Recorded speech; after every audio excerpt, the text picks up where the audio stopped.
Example number 14 हम देखते हैं, तो वहाँ पर देखो हमको सेकंड मेथड दी हुई है।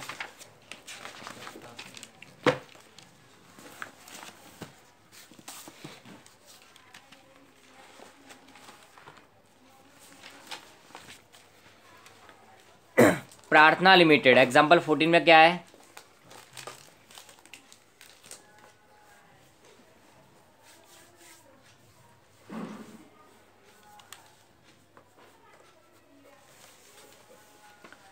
प्रार्थना लिमिटेड में हम चेक करते हैं कि क्या है यहाँ पर।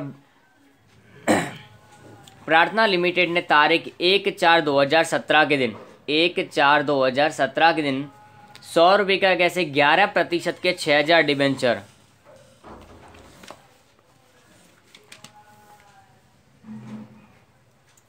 निर्गमित किए हैं।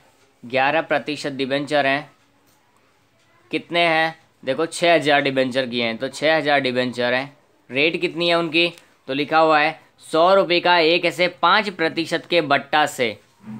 तो 100 रुपये का एक ऐसे 5% का बट्टा, 5% को हमने माइनस किया तो कितना आएगा? 100 में से 95 हमको यहाँ मिल रहा है।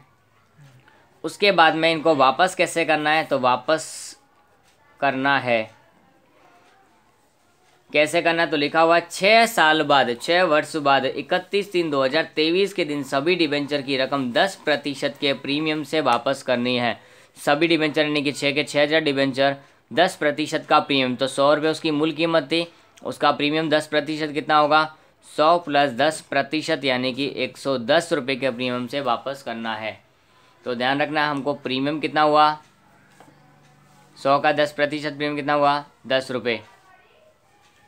10 रुपये प्रति डिबेंचर हमारे यहाँ पर जो प्रीमियम है वो होने वाला है। बट्टा कितना हुआ? 5 रुपये लिखा हुआ है।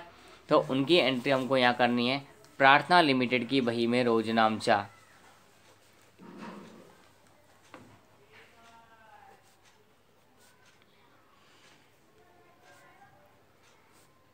या प्रविष्टियाँ।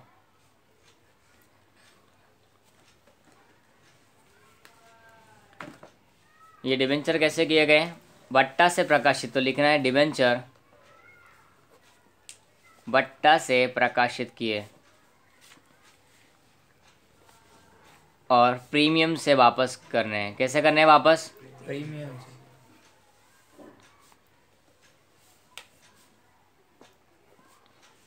ओके, ये हमारा कंडीशन हो गई इसकी। तो एंट्री सिर्फ सेकंड एंट्री में चेंजेस होंगे, बाकी हमारी नॉर्मल एंट्री जो रहती है वही रहेगी।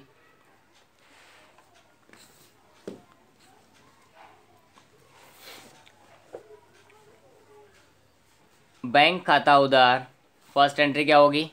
बैंक खाता उधार डिबेंचर आवेदन आवंटन खाते का, डिबेंचर आवेदन और आवंटन खाते का।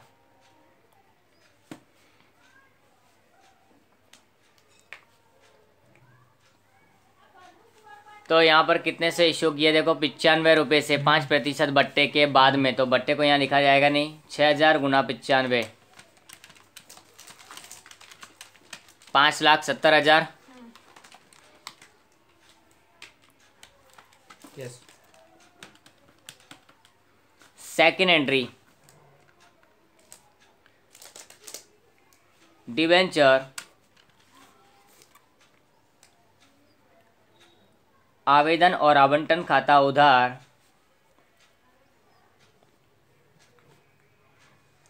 बट्टा कितना दिया हमने यहाँ पर? तो वो लिखना पड़ेगा डिबेंचर बट्टा खाता उधार। क्या लिखना पड़ेगा? बट्टा उधार होता है, इसके लिए डिबेंचर बट्टा खाता हम उधार करेंगे। ठीक है, बट्टा क्या होता है? उधार। ये हमारे पास बट्टा है 5% का, इसके लिए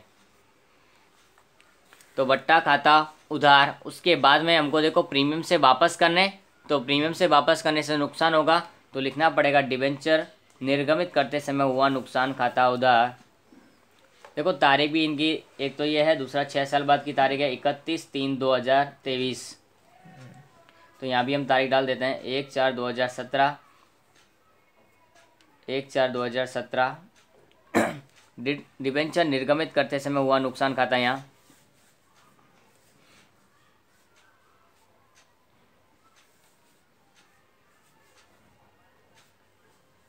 खाता उधार। ठीक है, अब किसका? डिबेंचर खाते का। किसका? और डिबेंचर का नाम क्या है, 11% है, तो 11% के डिबेंचर खाते का। और प्रीमियम से वापस करना है तो लिखना पड़ेगा यहाँ पर हमको डिबेंचर वापसी प्रीमियम खाते का। क्या लिखना पड़ेगा, डिबेंचर वापसी प्रीमियम खाते का। कितना है देखो रकम, 5,70,000 डिबेंचर आवेदन और आवंटन का। बट्टे में कितना आएगा, 30,000। कैसे पता चला, तो 6,000 गुणा बट्टा कितना, 5 रुपये का, तो 6,000 गुणा 5 बट्टे की रकम। नुकसान कितने का होने वाला है, तो नुकसान हमको यहाँ होने वाला है 10 रुपये का। प्रीमियम जितना वो हमारा नुकसान होता है, तो 6,000 गुणा 10 वो यहाँ भी लिखा जाएगा प्रीमियम। और ये नुकसान की रकम कहाँ लिखी जाती है, यहाँ पर लिखी जाती है, तो नुकसान हो गया यहाँ। डिबेंचर की कीमत कितनी है, एक की मूल कीमत 100, तो 6 लाख रुपये यहाँ हमारे पास आएगा। ऐसा चेक करना है हमको, तो डिबेंचर की रकम तो ये लिखी हुई है, बट्टा के बाद में 5,70,000, उसके बाद में बट्टा 30,000 का टोटल होता है इनका 6 लाख। और ये नुकसान हमारा प्रीमियम की वजह से, देखो डिबेंचर निर्गत समय नुकसान ये किसकी वजह से होता है, प्रीमियम की वजह से, तो 60,000, 60,000 और 6 लाख और 6 लाख। नेक्स्ट हमारी एंट्री 31/3/2023 के दिन की, वह एंट्री होगी पीछे जो जमा किए हैं उनको यहाँ उधार करना है। 11% डिबेंचर खाता उधार, 11% डिबेंचर खाता उधार, डिबेंचर वापसी प्रीमियम खाता उधार,